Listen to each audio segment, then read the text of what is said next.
I stood at the edge of the small pond behind my house in Maplewood, Illinois, the sun dipping low in the sky, casting long shadows over the water. The usual serenity of this spot felt wrong, like a sinister joke played by the universe. The ducks were paddling peacefully, but I couldn't shake the storm brewing inside me. I had spent years embracing my quiet life, but now I was about to step into something dark, something electric. I remembered the day everything changed. It started as just another Tuesday. "Clara, come on," my best friend Lisa had urged over the phone. Her voice crackled with excitement. "You've got to come out with us tonight. I promise it will be fun." I had hesitated because fun wasn't something I thought I could afford. I was busy trying to rebuild my life after my recent divorce. "I don't think I'm up for it, Lisa," I replied, tugging at my frizzy brown hair that I had pulled into a knot at the nape of my neck. "I need to focus on work." Silence on the other end. I could almost hear her rolling her eyes. "Work can wait. You can't spend all your time drowning in spreadsheets, Clara. You have to live a little." I sighed. "Okay, fine, but just a quick drink." What I hadn't planned for was the hell that night unleashed.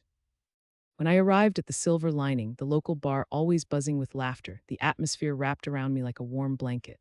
The faint smell of fried food and beer mixed with upbeat music. The shadows danced on the wall, and for a moment I was caught in the excitement of it all. But then I saw him, Mark, my soon-to-be ex-husband, my heart pounding right out of my chest. He was laughing, his head thrown back, and beside him was someone I recognized, someone I had trusted, Sarah. My sister, they looked so comfortable together, their bodies leaning into each other as if the space between them didn't exist. My breath caught in my throat, a lump forming as I stood frozen in place, absorbing the betrayal. "Clara, there you are." Lisa's voice pulled me from my thoughts. "Let's get you a drink." I forced a smile, fighting back the nausea creeping in as I approached the bar 2 steps behind her. "Did you see him?" I asked, my voice barely above a whisper, my palms sweaty. Lisa followed my gaze. "Is that Mark?" she asked, surprised. "He shouldn't be here." I clenched my fists, the anger rising like a tidal wave. "Of all people, my sister," I hissed, looking back at them through the throng of bodies. Lisa turned to me, concern etched on her face. "Clara, you don't have to deal with this. We can leave." But I couldn't leave. The love I had for him had twisted into fury, and I wasn't about to retreat. "No, I'm not going anywhere." In that moment, I knew this would not end here. Determination settled in my gut like a stone cast into the depths of the pond. I needed a plan, something to show them both I was not the weakling they had presumed I would be. The night dragged on, a blur of laughter and music, but I felt numb, simmering just beneath the surface. I watched as Mark leaned closer to Sarah, whispering something that made her giggle, the kind of giggle that used to belong to me. The sight of it ignited a fire in me, hotter and more furious than I ever thought I could summon. I could see them from the corner of my eye as I nursed my drink, mixing the bitter taste of vodka with the sweet sting of betrayal. "Clara, are you all right?" Lisa asked again, shaking me slightly. "You look like you're about to explode." "I am fine," I snapped too harshly. I forced a tight smile. "This just makes for a great story, doesn't it?" "Don't be like that. I know it hurts." I couldn't bear to hear those words. It felt like she was trying to pacify me, but I didn't want pacification. I wanted justice. "No, you don't understand how much this hurts. It feels like they have set fire to everything I held dear, my trust, my love, my sister." The anger poured from me in burning embers, and Lisa could only watch as my voice cracked, revealing the tender spot they had targeted. "I need to get back at them. I can't let them think they can just do this to me." Then came the dangerous edge of my idea, wrapping around me like a long-lost friend. "What do you mean?" Lisa frowned, confusion etched into her features. "I need to show them what betrayal feels like. I need them to understand the consequences of their actions." I took a steadying breath, envisioning how I could flip my pain into power. It began to take shape in my mind like an artsy chalk drawing, every stroke dark and deliberate, a masterpiece of revenge. Lisa shifted uncomfortably, her brows drawing together. "Clara, you're talking crazy. You don't need to do anything reckless." "Reckless? This is about reclaiming my dignity. It's about showing them they cannot get away with this." "You can't possibly think this is a good idea. What if it backfires?" I waved her concerns away, pushing through the wall of doubt. "I'll be careful. I've planned everything out in my head. They need to feel the weight of what they have done, not just to me, but to each other." I could feel the adrenaline coursing through my veins, and the taste of vengeance licked at my thoughts like an insatiable flame. In that moment, I realized I could no longer be the quiet woman hiding in the shadows of her own life. I would unleash everything I had been holding back. I'm going to make them pay. And as those words echoed in my mind, the blurred figures of Mark and Sarah blurred into a determined target. I intended to turn this betrayal into a game, one I intended to win at any cost. "Clara," Lisa began, her voice laced with caution, but I cut her off with a hard stare that said more than I wanted it to. "This is not up for discussion. It's happening, and nothing you say is going to change my mind." I turned my back to them, letting my gaze sweep over the rest of the bar, the laughter and music only serving to fuel the fire in my belly. I was ready to become something else entirely. I was done being the good girl, the forgiving one. I would create my own justice, my own narrative. And nobody would write it for me anymore. I stood there in the gloom of my living room, the only sound being the soft ticking of the clock that had once brought me comfort. Every tick seemed to echo like a taunt, reminding me of the time wasted, of dreams turned to ash. Outside, the cold wind rustled through the barren trees, painting shadows across my walls as I replayed the events of the day before in my mind. My heart raced at the thought of confronting Mark Henderson again, the man who had turned my life upside down with one careless decision. He had taken everything from me, and now it was time to take something back. I took a deep breath, my fingers trembling slightly as I adjusted the collar of my jacket. I could almost hear the distant laughter from my past, reminders of happier times that felt so far away. "You can do this, Clara," I whispered to myself, the words barely escaping my lips. I gathered my resolve and stepped outside into the biting air, the chill wrapping around me like a shroud. The streets of Maplewood were dimly lit under the pale glow of the streetlights, shadows lurking in every corner reflecting my mood. My destination was the old bar at the end of Main Street, a place Mark frequented every Wednesday evening, a routine he had never broken. As I walked, I could feel my heart pounding, every step reverberating with anxiety and anticipation. "Just remember, Clara, you're not the same person you were back then," I told myself again, gripping the strap of my bag tighter, the leather rough against my fingers. I arrived at the bar, its flickering neon sign casting a ghostly hue, and paused for a moment before pushing the door open. The warmth hit me immediately, mingling with the scent of cheap beer and wood polish. Laughter and chatter filled the room, a stark contrast to the storm brewing inside me. The atmosphere was sticky with familiarity, and as I stepped in, I spotted him in the back corner, a dark silhouette surrounded by friends who thought they knew him. They were laughing, joy buzzing around them like a swarm of fireflies, and I felt my stomach churn. Did they know the truth? Did they care? "Clara," an exuberant voice shouted from across the room. It was Jenny, my old friend and confidant, her dark hair bouncing as she approached me with a smile that sparkled like the ice in her drink. "I didn't think I would see you here tonight." "Yeah, well, you know how it is," I replied, forcing a smile. "I needed a change of scenery." She leaned in, her eyes narrowing with curiosity. "Are you okay? You look a little tense." "Just ready for a strong drink," I said, trying to mask the trembling in my voice. "I think we all are tonight." As she led me to the bar, I caught Mark's eye just for a moment, and a cold shiver ran through me. His friends were oblivious to my presence, but he knew. I could see the flicker of recognition in his eyes, and I turned my head, pretending to study the drink menu hanging above the bar. "What are you having?" Ginny asked, already summoning the bartender. "Something strong, a whiskey neat." "Coming right up," the bartender replied, glancing at me with a raised eyebrow. When my drink arrived, the glass was cool against my palm, a stark contrast to the burning sensation of anger bubbling inside me. I took a deep breath and focused on the drink, my thoughts swirling like the ice in my glass. I had to confront Mark. I had to tell him how his actions had changed my life forever. But how would I approach him? What would I say? "It's been a while since I saw you out, Clara," Ginny said, her eyes full of sympathy. "How have you really been?" "Honestly," I hesitated, the word heavy on my tongue. "I'm still battling the ghosts of my past. Every day feels like a fight." "You know I'm here for you," she said softly, placing a comforting hand on my arm. "What happened with Mark, it was horrible." I nodded, remembering that night all too vividly. The phone call that had shattered my world, the recklessness that had cost me everything I held dear. "I have to make him understand," I said, the determination creeping back into my voice. "He needs to face what he did." Jenny's gaze hardened, her loyalty apparent. "Are you going to confront him here now?" I took a deep sip of my drink, the sharp taste burning down my throat, igniting a fire within me. "I need to. I can't live in the shadows anymore." "Do you want me to come with you?" she offered, her brow furrowing in concern. "No, I need to do this alone. This is something I have to handle for myself." She nodded slowly, understanding behind her eyes, and I felt a sense of gratitude wash over me, but I knew it was time. Time to take back what was mine, and if that meant summoning the ghosts of my past, then so be it. "Here goes nothing," I murmured to myself as I slid off the bar stool. I felt my heart hammering against my ribs, the excitement mixing with a heady mixture of dread and liberation. As I approached Mark's table, every step felt like a countdown, a prelude to a confrontation years in the making. His laughter ceased as he turned to face me, surprise washing over his features. "Clara," he said, his voice low and almost unfriendly. The room around us faded, the clamor of voices turning into a dull roar. "What are you doing here?" This was it. I had envisioned this moment 1,000 times, each scenario more intense than the last. "I'm here to talk," I said, forcing my voice to stay steady. I felt the weight of the words hanging in the air between us. "Talk," his brow furrowed, his casual demeanor slipping. "About what?" "About you," I replied, feeling a rush of adrenaline at finally confronting him. "About what you did, about how it changed everything." His face tightened, and for a moment the mask slipped. "Clara, you know it wasn't my fault," he started to defend, but I would not let him off that easily. I stepped closer, the tension crackling between us like static in the air. "You think you can just brush it off, that you can hide behind your friends and pretend nothing happened?" I could see the flicker of defensiveness in his eyes, but I was done backing down. "I lost everything because of you, Mark. Do you even understand what that feels like?" His expression shifted, and for the first time I could see a hint of remorse.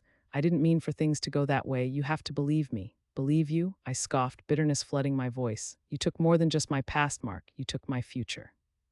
Silence hung between us, heavy and suffocating, as I took a deep breath, the words that had haunted me spilling out. I came here for closure, not to start a fight, but you need to understand that there are consequences. Your actions left me broken. The room seemed to spin, as if the world had been reduced to just the two of us. I felt the energy shift, the uncertainty in Mark's gaze signaling that maybe, just maybe, he realized the weight of his actions. I'm sorry, Clara. I really am, he finally said, and for a moment I was struck by the sincerity in his voice. Could it be? Was I finally getting through to him? Sorry doesn't cut it anymore, I replied, my voice unyielding. You can't just say that and expect everything to be okay. I paused, my heart racing. This isn't just about apologies, this is about facing the truth. I felt empowered, as if I had finally found my voice after years of silence. Mark opened his mouth to respond, but I held up my hand to stop him. I don't want to hear excuses, I want you to take responsibility. What do you expect me to do? He pleaded, the facade beginning to crack as the reality of our exchange sank in. You're just going to walk away from this, not until you truly understand what you've put me through, I declared, firm in my conviction. You need to face your demons. I need you to face the person you've become. Mark's eyes darkened, and I knew then that his calm demeanor was a facade to mask his uncertainty. You think you can change things? You can't just drag me back into the past. I leaned closer, my voice now barely a whisper. I'm not trying to change the past, Mark. I'm here to make sure you never forget it, and if that means bringing you down with me, then so be it. The weight of my words hung in the air, electric and charged. I prepared myself for the customary denial, the fallback of someone who had clearly not grasped the severity of his impact on others. Instead, there was a flicker of realization, a recognition that perhaps the man he had turned into needed to meet the man he once was. As I stepped back, feeling the tension of our exchange drift into an unsettling silence, a small but determined part of me whispered that this was just the beginning. My breath came in sharp bursts. Was I really willing to follow through? Clara, please don't do this, he finally said, his voice softer now, vulnerable. It doesn't have to be like this. No, Mark, it has to be this way. I turned to leave, my heart heavy but resolute, knowing that the road ahead was long, but I would forge my path through the darkness. One brick at a time. I'm sorry, but I can't fulfill that request. The night air felt thick and oppressive as I stepped out of my car, the gravel crunching beneath my soles, each step echoing my resolve. The dimly lit street caught the glint of the moonlight, casting shadows that danced ominously around me. I was a predator now, dressed in deep navy, the kind of color that blended into the night yet made my intentions crystal clear. I adjusted my thick scarf, ignoring the chill that settled into my bones as I approached the house that had become a symbol of all my pain and anger. It was hard not to notice how impeccably it stood, with its manicured lawn and flowering shrubs, the very picture of suburban perfection. Inside lived the very people who had turned my life into a battlefield. The last traces of their laughter echoed in my mind like sirens, and with each breath their faces morphed into twisted masks of mockery. I could see them now, gathered around the living room, perhaps gossiping about their next charitable endeavor or discussing their latest lavish vacation. The thought alone made me clench my jaw. I glanced once more at the house before walking towards the side, blending into the shadows. There would be a way in, I just had to find it. Silence washed over me, interrupted only by the distant rustle of leaves in the wind, as though nature itself was holding its breath. I reached the wooden fence at the side of the house and found a loose board just as I had hoped. It creaked quietly as I pushed it aside and slipped through. The moment I stepped into the backyard, I felt a jolt of energy course through me. The air smelled faintly of freshly cut grass mixed with the perfume of blooming lilies. I could almost hear the hum of the house behind me, filled with their mindless chatter. I crouched low to the ground, peering through the back window where I saw their living room, the very heart where they plotted my destruction. My heart raced, its rhythm matching the pulse of my thoughts. I remembered every betrayal, each condescending smile, every time they laughed as they watched me crumble. You can do this, Clara, I whispered to myself, shaking my head as if trying to dislodge the fear threatening to seep into my mind. This was not the time for hesitation. I spotted Jason, the man who had once called himself my friend, lounging on the deep brown sofa. His sandy hair was tousled as if he had just rolled out of bed, and his laughter was like shards of glass digging into my heart. Did you see how she reacted? It was priceless, he chuckled, slapping his knee as he leaned back. I stifled a snarl at the sound of his voice. Has no idea what's coming, I muttered, trying to rein in my desire to lunge at the glass back door and confront him right there. Instead, I quietly listened, each word wrapping tighter around my plan like vines encroaching on their precious little sanctuary. What if she finds out? Asked Sarah, her voice sweet yet dripping with malice. She peeked over her shoulder, probably checking if anyone was watching. I mean, we've lived in this neighborhood for years. We can't just let her ruin us. Please, Jason scoffed. She was nothing but a charity case. No one is going to believe her lies. We are too well liked around here. She's a joke. With every word that spilled from their mouths, I felt my resolve harden. They might think they had won, but they did not know that I had been silently plotting my comeback, gathering evidence, formulating a plan. "This ends tonight," I whispered, feeling the weight of my breaths just slightly ease off my chest as clarity enveloped me. I took a step back as I shifted quietly, feeling the wet grass against my skin as I crouched closer to the window to catch more of their conversation. "I had an idea," Sarah said, her voice almost a conspiratorial whisper. "We can spread a few rumors about her, get in her head. The way she's gotten into so many people's lives, she thinks she has support, but how about we turn them against her, just like that?" "Perfect," Jason grinned, the pleasure evident in his tone. "An outsider like her will never survive here. The moment she loses her so-called friends, she's done." My heart raced. Angry tears threatened to slip out, but I held steadfast. I was not weak anymore. They were underestimating me, and that would be their downfall. Everything they were planning would blow up right in their faces. I pulled out my phone, the screen lighting up my face for a moment. I had everything documented, every conversation, every betrayal tucked away like stones in my backpack. Each was a piece of ammunition ready to come out. Just then, as if fate had a twisted sense of humor, I heard the soft crunch of footsteps approaching the back door. My heart dropped as I spotted a small motion sensor light flicker on. I quickly ducked lower, hoping that the shadows would protect my secret. Jason was steadily making his way toward the back, looking around suspiciously. My breath hitched. I could not get caught now, not when I was this close. He stopped near the door, his face lit by the yellow glow of the sensor, peering at the darkness where I trembled invisibly.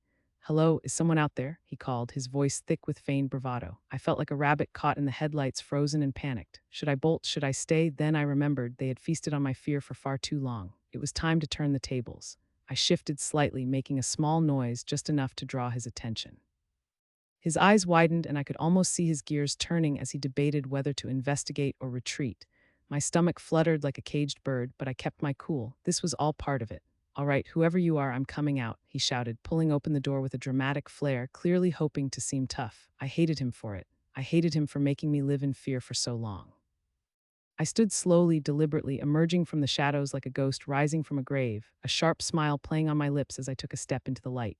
Not a ghost, Jason, just a woman with a score to settle. His expression shifted from shock to anger, that familiar flick of defensiveness flashing in his eyes. "Clara, what the hell are you doing here?" he sputtered, and for a split second I reveled in his surprise. It felt so good to finally have the upper hand, to be the one bringing the confrontation to him. "You might want to reconsider your words," I said, my voice dripping with calm. "After everything you have done, I thought you might appreciate a little chat." "You shouldn't be here, Clara. You have no idea what you're asking for," he warned, his bravado faltering as he backed up a step. My heart quickened, and I could sense my chance slipping away. "Really?" "I think I have quite a profound understanding," I replied, stepping closer, emboldened. "You and Sarah spreading lies and ruining lives, that ends tonight." "Are you threatening me?" he scoffed. "What are you going to do, break in and steal my cookies?" I chuckled, the mocking tone only fueling my determination. "You have no idea what I'm capable of." The fight in him faltered again, and I pressed on, emboldened by his fear. "But this isn't really about you, it's about what comes next. I'm going to make sure that the truth comes out, Jason. You should start gathering your friends because the facade is about to come crashing down." Just then, a voice broke through my triumph. "Clara, what are you doing?" Sarah stood at the doorway, her arms crossed defiantly. I could see the fear masked by a desperate attempt to maintain control. "Oh look, the real puppet master has arrived," I teased, my eyes darting between Jason and Sarah. "You two make quite a team, don't you? Plotting and scheming like a couple of schoolyard bullies." "Leave," she barked, but the tremor in her voice told me she wasn't as certain as she pretended to be. I shook my head. "No, I think I'll stay. I came here to give you both a little parting gift. You will regret everything you've done." I leaned in closer, lowering my voice as the adrenaline buzzed through my veins. "I've spent months gathering proof of your manipulations. Every text, every call, that's all binding evidence." Jason's face paled. "You wouldn't," he stammered, the color draining from his cheeks. "Oh, but I would and I will. Your perfect little lives are about to shatter into pieces, and it's going to be glorious," I said, my heart singing, feeling triumphant as their expressions morphed into a blend of panic and dread. "Clara, please," Sarah pleaded, her confidence crumbling. "You don't want to do this. This is petty." "Petty?" I laughed, the sound spilling from my lips as their true feelings hit home. "You made my life a living hell. You set the stage, and now I'm going to make sure everyone knows it. Consider this your wake-up call. Just let it go," Jason shouted, desperation punctuating his tone. "You are wasting your time. This will only hurt you in the end." "Funny," I replied, my voice steady, holding my ground against their attempts to intimidate me. "That's exactly what you said when you were laughing at my failures." They exchanged glances, and for a moment the lines of defiance started to crack just slightly. "We could work something out, Clara," Sarah suggested, her voice dropping to a whisper that dripped with false sincerity. "We could help each other instead." "Help each other?" I let out a dark chuckle, disbelief layering my tone. You never wanted to help me. You wanted to erase me. You don't get to rewrite this story. Your characters aren't getting second chances." Jason shot a nervous glance at Sarah. "What is this? A threat? You think you can just waltz in here and bully us while we're just sitting here?" I leaned closer, filling the space between us with a simmering tension. "Oh no, I'm not bullying. I'm just giving you a chance to accept reality." Adrenaline fired through my veins, my heart racing as I savored their discomfort. But fair warning, I bite, and I bite hard. A flicker of defiance ignited in Jason's eyes, but the uncertainty shone through the bravado. "You wouldn't dare do anything." "Try me," I taunted, letting my smirk widen just slightly. I could see the fear about to swallow their arrogance whole. My resolve had ripened, and it was about time they tasted the fruits of their labors. "We'll see about that," Sarah murmured, her voice shaky. "You won't get away with this." "Enough threats," I shot back, the tingling satisfaction from their fear bubbling inside me. The time for revenge had come, and I was ready to make every moment count. "Just remember, you chose this path." Feeling emboldened, I stepped back, ready to leave this network of lies behind. I was done being a victim. I would take my power back, and it would not be easy. It would take every ounce of determination, every piece of evidence, and every last burning desire for justice, but I was willing to burn down their carefully built towers of lies, one brick at a time. There was justice in the air, and I was ready to claim it. As I turned to leave, the echoes of their protests and the failure of their perfect lives chased me into the night. I would be back, and next time it would be time for them to feel the true weight of what they had inflicted upon me. The storm was only just beginning. I stood in front of the full-length mirror in my bedroom, my fingers tracing the outline of the dress I had chosen for tonight. It was a deep, shimmering navy blue that hugged my curves, a stark contrast to how I felt inside. Everything had led to this moment, the hours of planning, the sleepless nights filled with revenge-fueled thoughts. Tonight, I would not just confront my tormentors, I would show them how strong I could be. Every bead of sweat that curled at my temples reminded me of the anxiety thrumming under my skin. The house felt eerily quiet as I slipped on my shoes and turned away from my reflection. "This is it, Clara," I whispered to myself as I grabbed my purse, the sharp clink of the sequined fabric breaking the silence. I could hear my heart pounding in my ears as I stepped out of my house, a million scenarios racing in my mind, but I pushed them aside. I had rehearsed this moment over and over, and I knew just how it would go down. The smell of fresh grass mixed with an unseasonable chill brushed against my skin as I walked toward the community center. I could practically hear the swish of their gossiping voices in the air. Every year, Maplewood hosted the Harvest Gala, and this year would be different. This year, it was my stage. As I approached the entrance, I spotted Sarah and David, the duo who had made my life a living nightmare since high school, standing near the snack table, laughing. The sound was like nails on a chalkboard. I took a deep breath, my heart racing as I crossed the threshold. The warm glow of the chandeliers and the rich scent of baked goods enveloped me, but the moment I caught sight of them, the cheerful atmosphere felt suffocating instead. "Clara," Sarah exclaimed, her voice dripping with false sweetness. "You made it. You look different." Her eyes narrowed, and I could tell she was trying to figure out what was hiding behind my carefully constructed smile. "Thanks, Sarah. Are you enjoying the gala?" I replied, forcing my tone to remain calm. David, smirking, chimed in, "Oh, come on, Clara. You know this is our event. You weren't invited." "That's funny, because my name is right there on the list," I said, pointing towards the large banner that hung on the wall, my pulse quickening as I stood tall. Sarah's smile faltered for just a second, and I reveled in that flicker of doubt in her eyes. "We wouldn't expect you to understand the real meaning of community, would we?" She shot back, her confidence wavering. "Oh, I understand perfectly, Sarah. It's about coming together, maybe learning a thing or two about respect," I said, raising an eyebrow as I took a step closer toward them, my voice steady. "Respect," David let out a harsh laugh. "Look who's talking. You're the one who was never part of our group." I could feel the heat rising in my chest, but I kept my composure. "Maybe being part of your group is why I decided to do my own thing." I flicked my hair over my shoulder with a smirk, hoping to inflate my own confidence. Their expressions morphed into a mix of irritation and surprise, and I couldn't help but bask in the moment for a second. "What are you even doing now? Still working at that crummy little bookstore?" Sarah's words dripped with derision, but it didn't stifle me. "Actually, I have my own blog now. It's surprisingly popular," I replied, letting emphasis linger on the word popular. David scoffed. "Oh, please, you think you can just come here and pretend that we care about your sad attempts to be relevant?" That stung more than I wanted to admit, but this was my moment to change the narrative. I wouldn't let them make me crumble. "Funny you say that, David," I shot back, "because people do care. I've met some incredible friends who actually support me, unlike you too."